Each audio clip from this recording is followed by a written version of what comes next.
This morning I had a thought that came, a reflection really, around the fact that, in every single instance of your life, in every single moment of your life, your intuition is always speaking.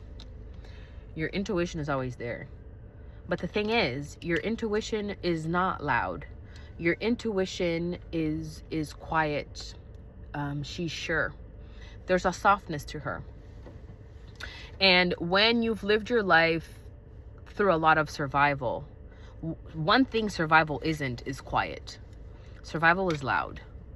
Survival is fear, right? Survival feels like chaos. And when you spend a lot of time in survival, it starts to overshadow your intuition, right? Overshadow your intuition because it speaks louder than your intuition, right? Your fear voice, your survival voice is going to be louder than intuition and more urgent. There's so much urgency. Everything needs to be right now, right away, as soon as you notice it, as soon as it's spoken. And that is not how your intuition functions. And so living in survival mode for a very long time, you become disconnected from your intuition. You do not lose your intuition. Your intuition doesn't leave you. It doesn't abandon you. It's with you, right? Except you cannot hear it. And once you go a long time without being able to hear and recognize it, right? You're not paying attention to it. This doesn't mean that it's not there, and it doesn't mean that it's not still in the best way that it can guiding you, right? It just means that it's kind of drowned out by everything else that you're navigating. And the work of healing, the work of remembering, the work of identity, the work of quantum jumping, the work of returning to yourself, the work of becoming, right? The work of ego death, the work of all of these things is to reconnect you to your intuition. Because your intuition, that is the channel, that is the lifeline to your purpose, to your abundant life. Your intuition, your higher self, God, source, your ancestors. That is how they speak to you. Ooh, I just saw some light open and close there, right? And at the end of the day, when we're talking about expanding, when we're talking about, abundance, when we're talking about the highest timeline that we have in our lives, you cannot achieve all of those things or attain all of those things or receive all of those things without doing the work of reconnecting with yourself, which is reconnecting with your intuition. And how do you do that? You do that through working on your mind, your body, and your nervous system. Your nervous system is the energetic body that you have, right?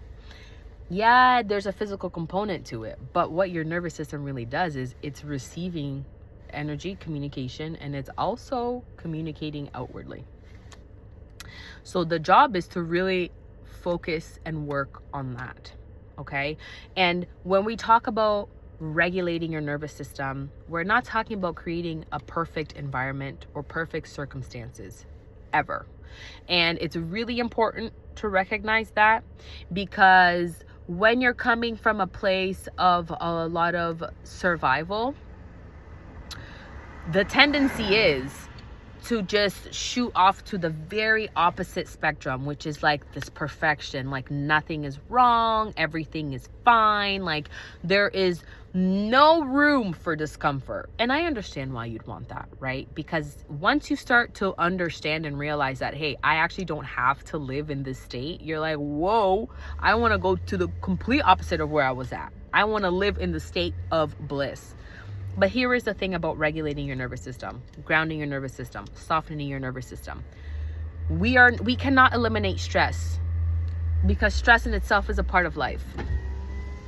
We cannot eliminate hurt. Hurt in itself is a part of life.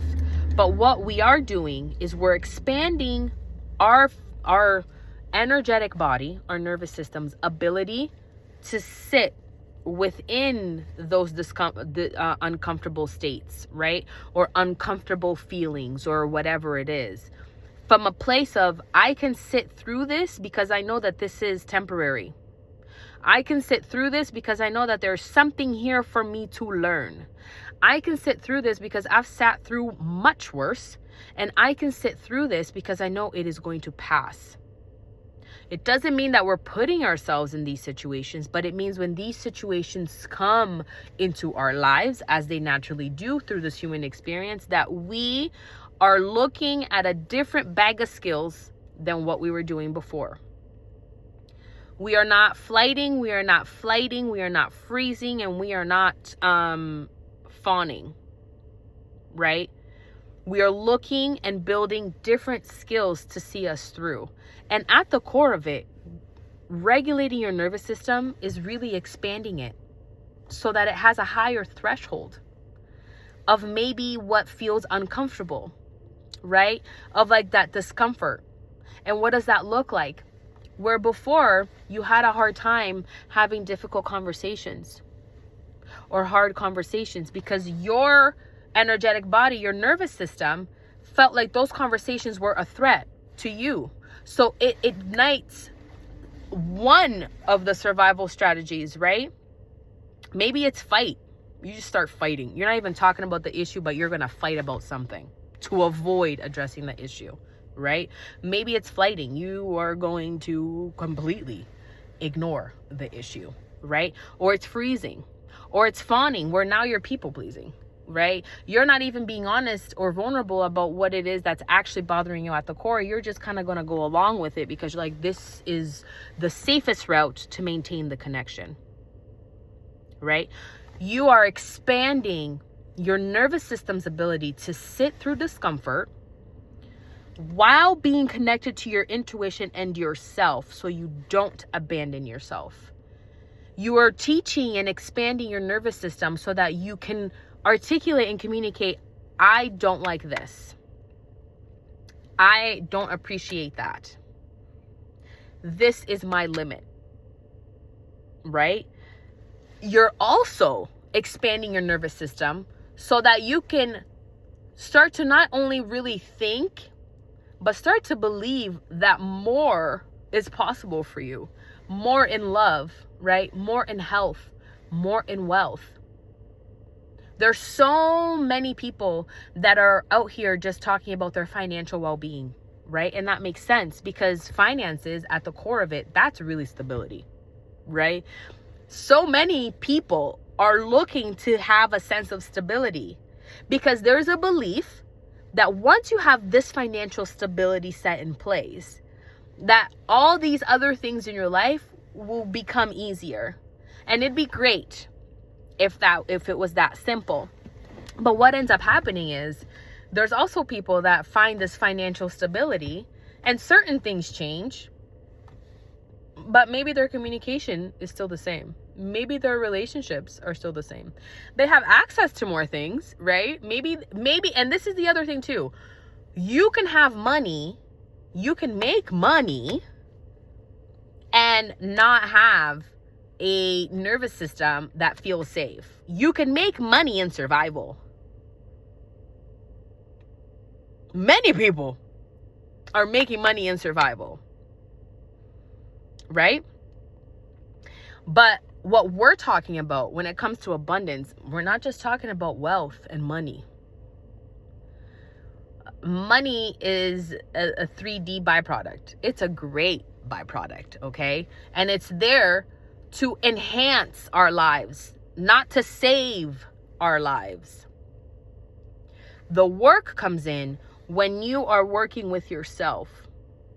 Because I think what happens is money has now become this physical way that we can determine our worth.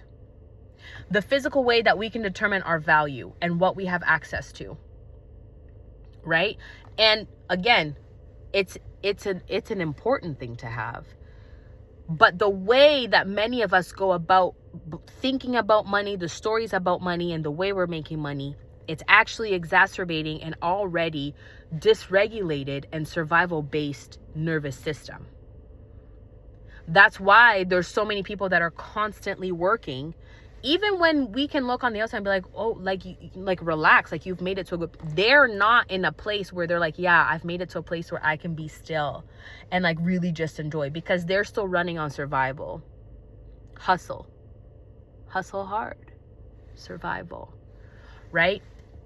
So the work is, when you come back to yourself, you recognize that you were created with everything you need. You were created with everything you need. You lack nothing. Money is something of the 3D. We print it. It has value because we give it. We give money value. So who is valuable? And in a state of survival, these concepts can feel confronting and, to be honest, annoying. How are you going to tell me I'm missing nothing when I'm struggling to pay my bills? How are you going to tell me I'm missing nothing when I'm at a job that I hate? How are you going to tell me that I'm missing nothing when I'm paycheck to paycheck? When I can't take a vacation? When I can't afford the things that my kids want? When I can't afford the things that I want? Yeah, that's the work. We're not even going to get into the understanding of the before incarnation life. We're just going to where we're at right now. That is the work. That is the work. When everything has been lined up in a certain way where you are feeling like, holy crap, there's so much that I'm missing. The work is to sit with yourself and recognize in all the ways that there's so much that you have. And this is not just gratitude work. And this is not called asking to bypass anything, because systems exist.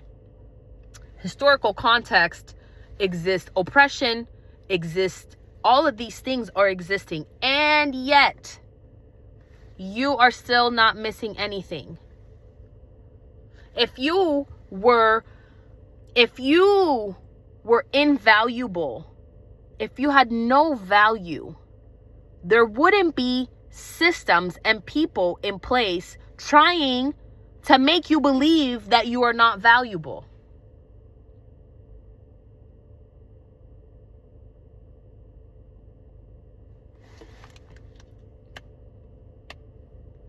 So then what do we do?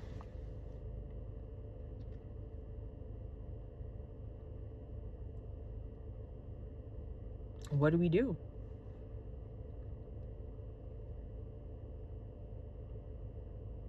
We start working on the things that we can control.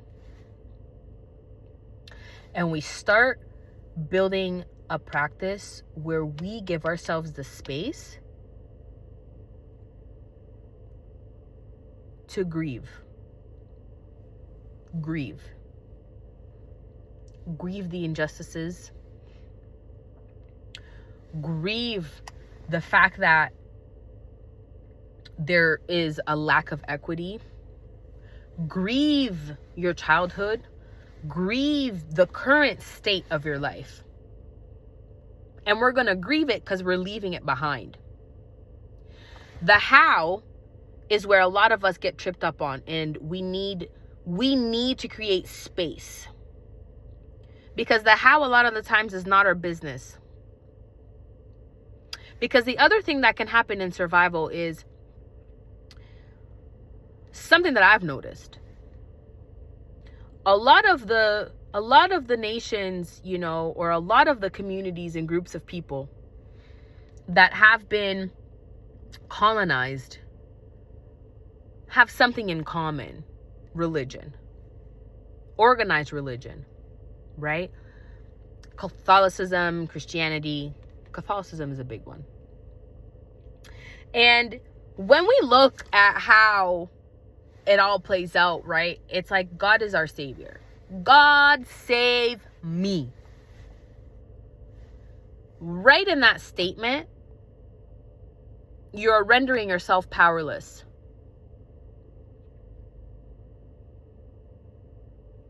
That is a layer of a story, of a belief. Whether you are saying it exactly like that, like whether you're saying I am powerless without you, God, right? When you say save me, the story that you're telling yourself is I cannot save myself. I have to go outside of myself to be saved. Why is that the problem? Because many people only have or build their relationship with God from a place of disempowerment. And the issue with that is you are a co-creator. God made you in his image. He, they, it, she created you. God created you in its image. It's like a painter. It's like an artist. And like anything, everything is energy. The art, the music, the show, whatever it is, those things are created through the creator's energy. And that energy is transformed into whatever it is that they create.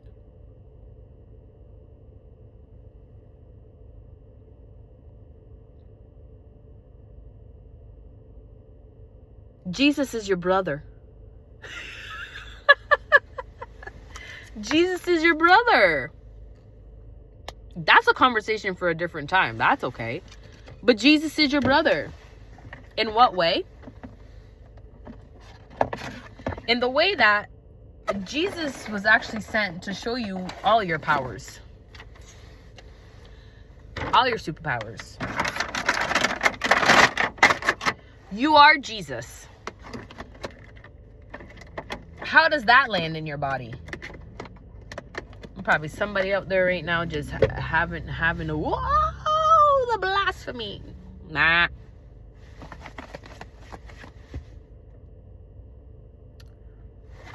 Love you. Bye.